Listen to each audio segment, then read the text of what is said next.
Hello friends, तो आज के इस वीडियो में सुनेंगे कार्तिक मास कथा अध्याय 10।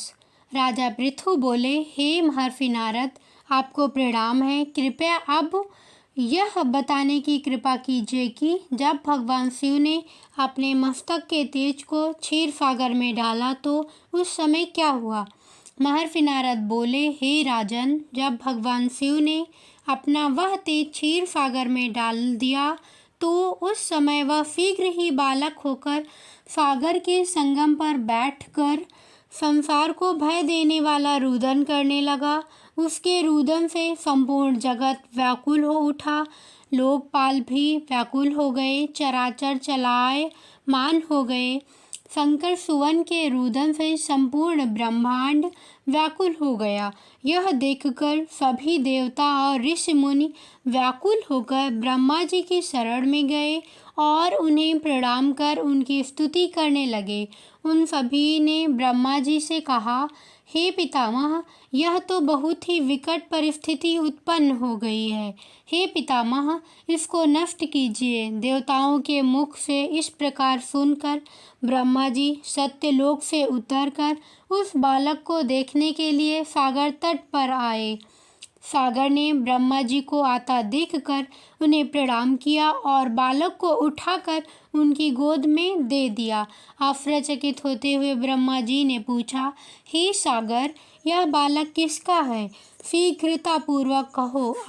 सागर विनम्रतापूर्वक बोला, हे प्रभु, यह तो मुझे ज्ञात नहीं है, परंतु मैं इतना अवश्य जानता हूँ कि यह गंगा सागर के संगम पर प्रकट हुआ है।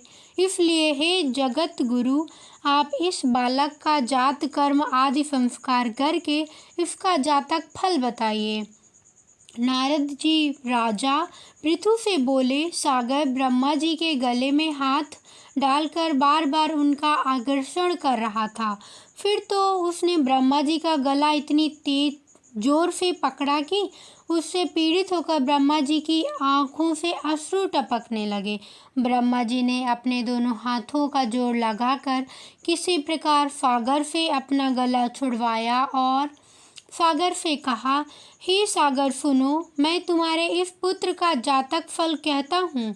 मेरे नेत्रों से जो यह जल निकला है, इस कारण इसका नाम जलंधर होगा।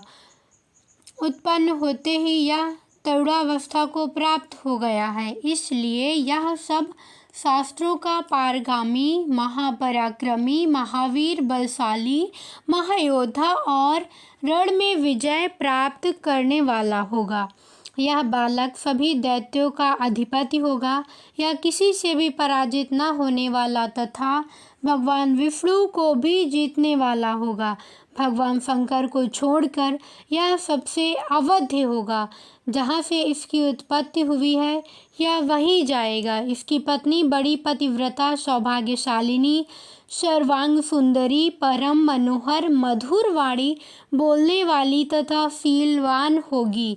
सागर से इस प्रकार कहकर ब्रह्मा जी ने शुक्राचार्य को बुलवाया और उनके हाथों से बालक का राज्याभिषेक कराकर स्वयं अंतर्ध्यान हो गए।